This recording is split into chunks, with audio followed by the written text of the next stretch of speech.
This is a warrior path. A warrior path. This is a path of virya. This is not for anyone who thinks that all these books that sold like lazy men to enlightenment, it's not going to cut here.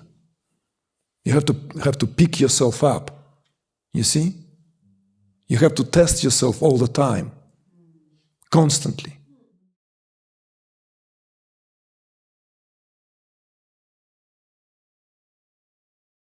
Today I shared in the circle in the morning that I had this morning meditation and I feel like totally like bored in the meditation, and I had this sensation often also when sitting at home that I'm sitting but there is some things happening, but inside I'm like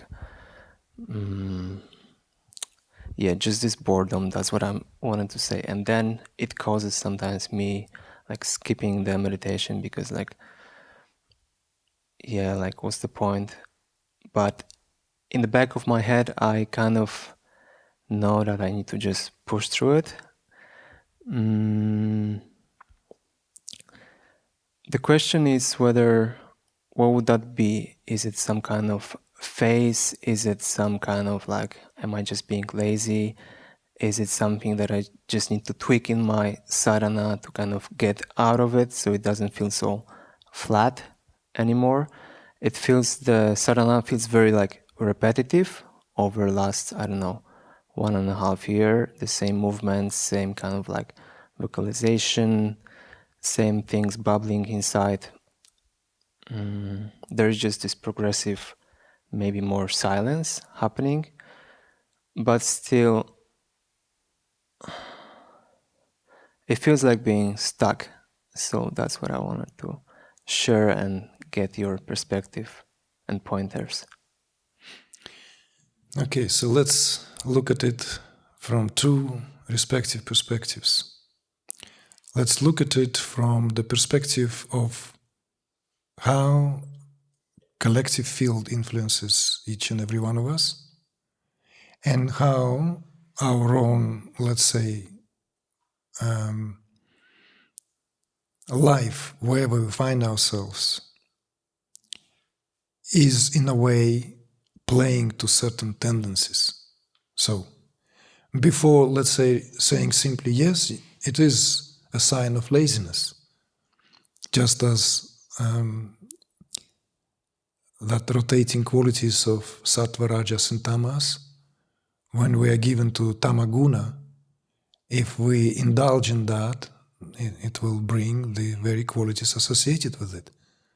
In the worst case scenario, it brings depression.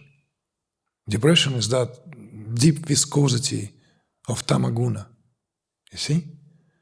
Remember in discourses where we spoke about how this gunic setup reflects through this prakriti of our constitutional setup, that it is perfectly okay that senses are running everywhere because they are expression of rajaguna. It's their nature. It's in the nature of the senses. Whilst mind's essence is sattva. So therefore mind constantly looks for satisfaction. It looks for that, what its essence. And the essence of the mind is that, sattva, equilibrium. But mind is shifted, knocked off of its seat of sattva in the domain of the senses. And so the mind, as it were, corrupted by the senses, constantly tries to find fulfillment in a sensory activity, period. A, B, C. Then the physiology, body. It is an expression of tamaguna. So it's perfectly okay for the body to feel tired. It's perfectly okay for the body to feel sometimes this and that. It is an expression of tamaguna. So we have all these gunas. Now, the presence of the gunas in the mind is crucial. When our mind is made of the combination of the three gunas, the tamaguna has to be the minimum and then driven away from the mind. See? It's okay to have some rajas in the mind, it's okay. But what's most important is to maintain sattva. Maintain sattva. If we, by hook or by crook, or somehow allow the tamasic tendencies remain in the mind, then that will always bring the mind down. And with that, everything will be down. Everything. You need to understand these mechanics once and for all. These are yogic mechanics. Yes, it has come from Samkhya. Samkhya and yoga are two pairs in a darshana. They always pair together. You should remember that in the discourses. How many of you remember that? Any nods? Any nods to see the confirmation that all this is not in vain? Nya Vaisheshika, Samkhya and yoga. And then Karma, Mimamsa and Vedanta in the darshanas. Samkhya and yoga together. Whatever is learned in Samkhya is verified through yoga. So this should always be understood. You see? Any tamasic quality in the mind, if we don't deal with that, will increase and make our mind heavy, susceptible to unpleasant, negative thoughts, susceptible to inertia, susceptible to all this muck. Slow down the mind, whereas mind has to be quick. Quick. It has to be quick in order to be still. See, sounds contradictory, but it cannot be slow. Because only sattva that gives the mind sense of fullness, fulfillment. You see? Yes, mind will still be carrying these tendencies that come from Rajaguna. This is why I said it's okay. We indulge, but we don't overindulge. So that's number one. We'll leave this for a moment. So when you said laziness, yes, my job is to confirm it is laziness one way or another. It is when we became susceptible to some kind of form of laziness. And the life will provide immediate, innumerous excuses for us that why it is like that. You see? What we've discussed just now, prior to that, you're saying you're taking off from, bouncing it off, what Maximilian brought up. But in view of that, mind will immediately provide gazillion of justifications. That's what mind does. That's mind's job.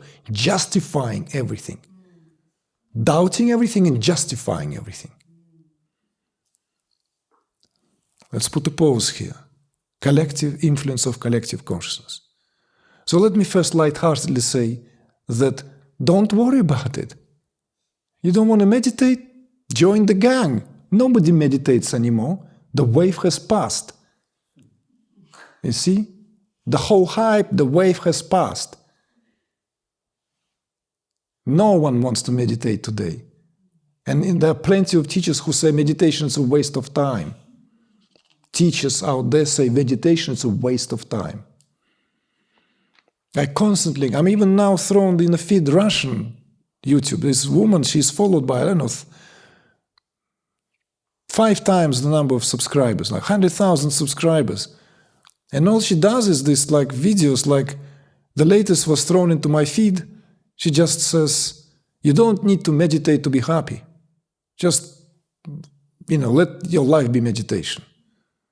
See? She's fancying herself to be like new Lao Tzu or someone, Russian Lao Tzu. Nobody meditates today. The wave has passed, I repeat.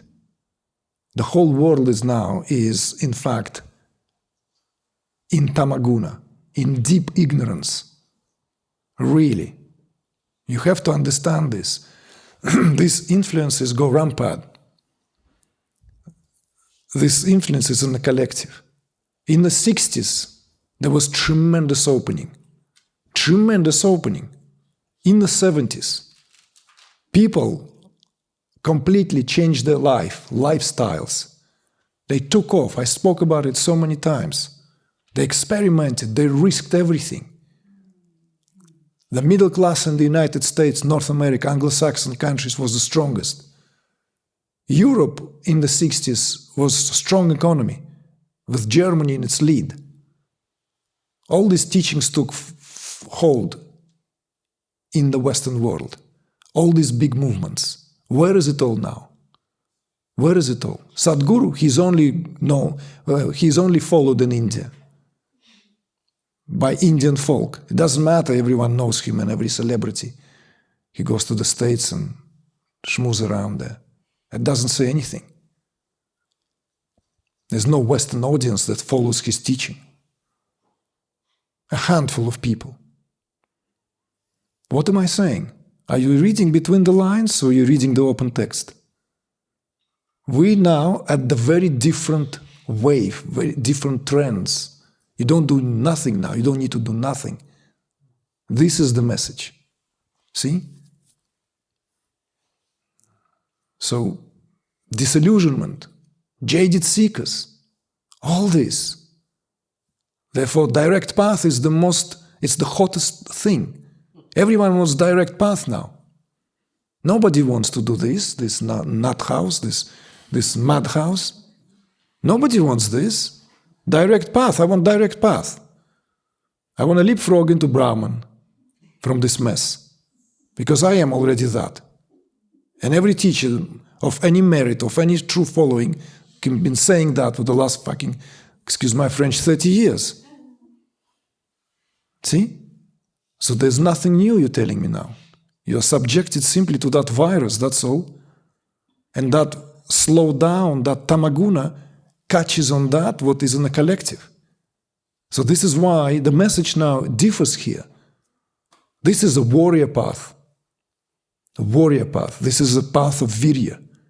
This is not for anyone who thinks that all these books that sold like lazy men to enlightenment, it's not going to cut here. You have to pick yourself up. You see? You have to test yourself all the time. Constantly. This is what I'm saying. And it doesn't matter, like in a year and a half, this, that. Again, there will be, because of my life, and I know what has been happening in your life. Of course I know. It's not going to happen. It's not going to work like that. You see? At some point, there has to be this.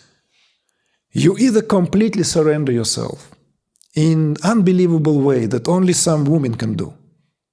It's not, men cannot come up with that kind of surrender. Maybe far few between, but it's a female thing. And it's a very different way. You see, it's taking it literally. It's like water.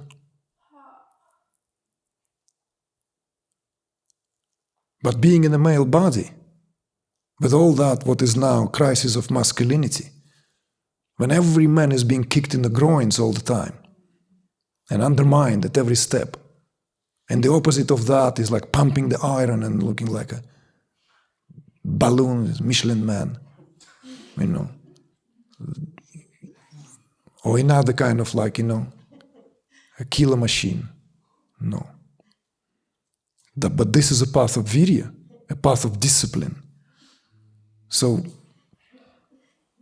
it requires this very approach, you see?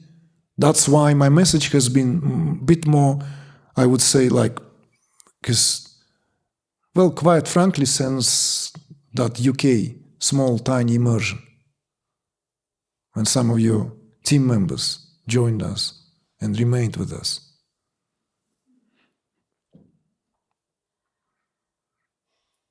There's no such thing. I cannot tell you anything. I cannot tell you, like, don't worry, tomorrow I'll whisper you a new mantra. Yeah, I might. We might, just like, yes. We'll try to tweak something here, something there. What's going to change? You'll get bored in 6 months, maybe 3. You see? That's why I said, join the club. Nobody wants to meditate.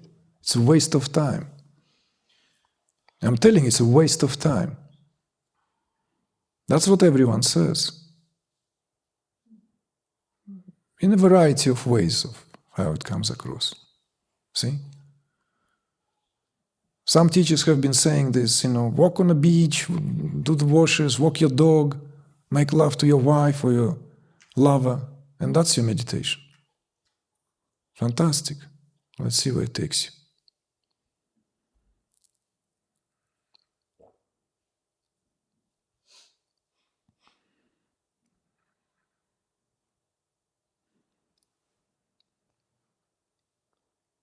I do push-ups, squats, and I bend my body.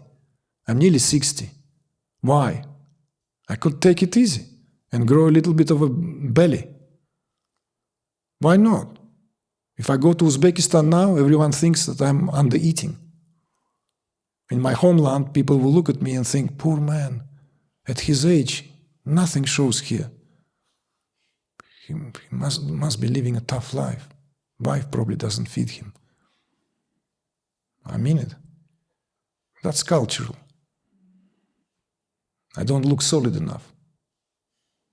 But I want to pick up my young child and carry her up the stairs. And she gets heavy every day. And I want to still have a spring in my thighs. Or in a post-immersion, if like a young man they're doing something with kettlebells, I don't want to feel left out. I want to join the sport. Why do I do that? Do I compete? Maybe. With whom? Why I do this? If this doesn't rub off, what will? Every day I have to do 30 push-ups at least, diamond style, this, that. Some other stuff I can show young men here. Tomorrow. We have some space left there. Yeah. How old are you?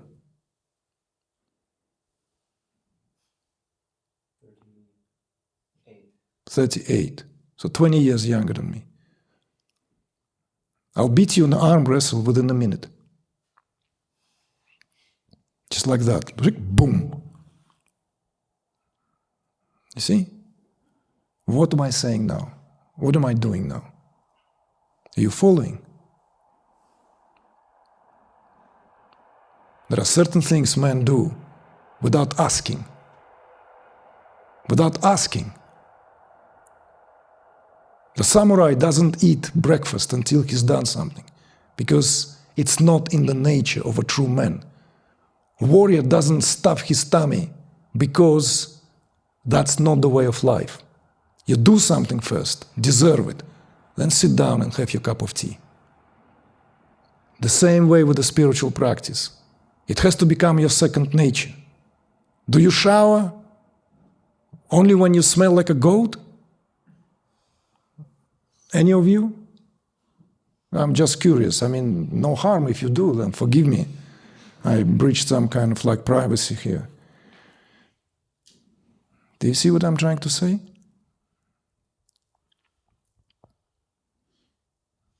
No, you don't. But reflect on this.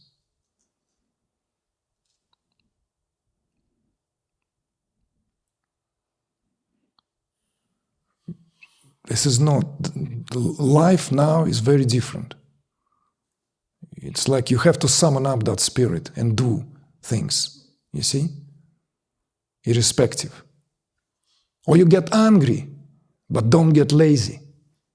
Paramahamsa, Ramakrishna, got angry at Kali. He threw a fit. Do you know that? Do you know that? Exactly. Like a fit of a true lover. I'm all here for you, and where are you? This is the spirit. You see? So I'm not interested in this stuff. It doesn't matter how I feel towards you personally. But you showed up, and I'm saying that to you on the record. I'm not interested in this. Nothing in me moves in this. I don't feel like, ooh, what should we do now? Frankly, like that. You are the greatest friend. You are your own greatest enemy. What else can I say? That's life. And that's why I said, You don't like meditation, you don't want to meditate, don't feel it. That's what everyone does. Go to another teacher for a year or two, freshen up. See, maybe that will bring some more clarity. They will feed on all your tendencies. See? Feed all these tendencies. You don't want to meditate? Don't. Don't want to do anything? Don't.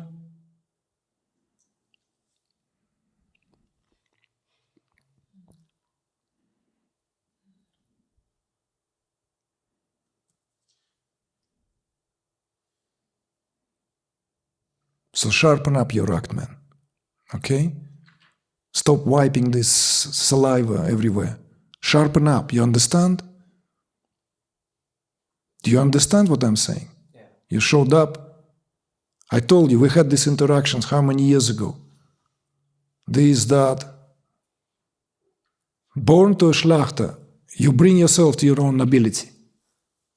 You belong to that. I'm not interested in all this weakness. I only want to see your strength. I've seen enough weakness. Show me what you're made of.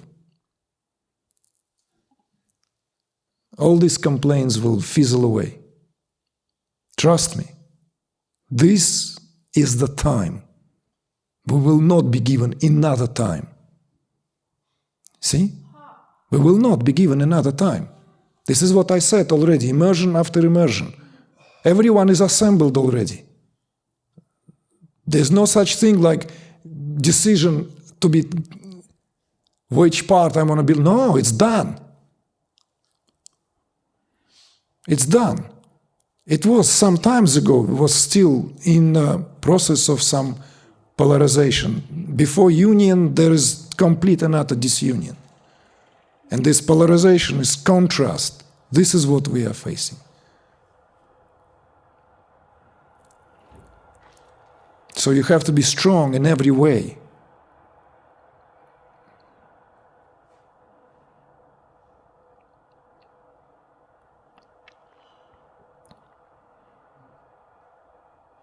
The tendencies are out there in the collective, are distracting tendencies. They are here to destroy, completely and utterly. Destroy the very essence of humanity, the very essence of this. So you need to be able to rise above your at least personal circumstances. You see? And for that, all it needs to have this approach of doing things like you do them out of that hygiene, out of that whatever, like just as we keep the body in check. It needs movement. It needs exercise. It needs air, clean, pure air as possible, as much as possible, water, nourishment. Feed yourself with good impressions. Avoid that what messes you around, what messes you up. Discrimination. See? Sharpen your blade.